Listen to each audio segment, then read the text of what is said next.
دکتر فاراتی، من و ونوس 4 ساله داریم واسه این طرح زحمت میکشیم. مشکل شما این نیست که روند کار ما مشکل داره.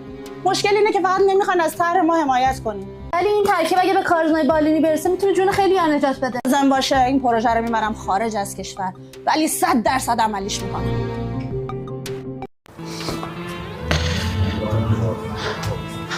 ببین ونوس، ما بعد از ایران خارج بشیم. اینا 4 ساله دارن ما رو همینجوری میدونن.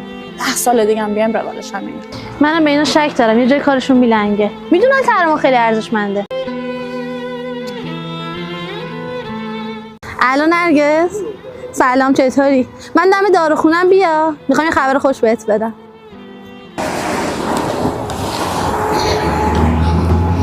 ونوس سلام. سلام، چطوری؟ خوبی؟ خیره، چیکارم داشتی؟ کاری رفتم درست شده، آخر هفته میری. اوه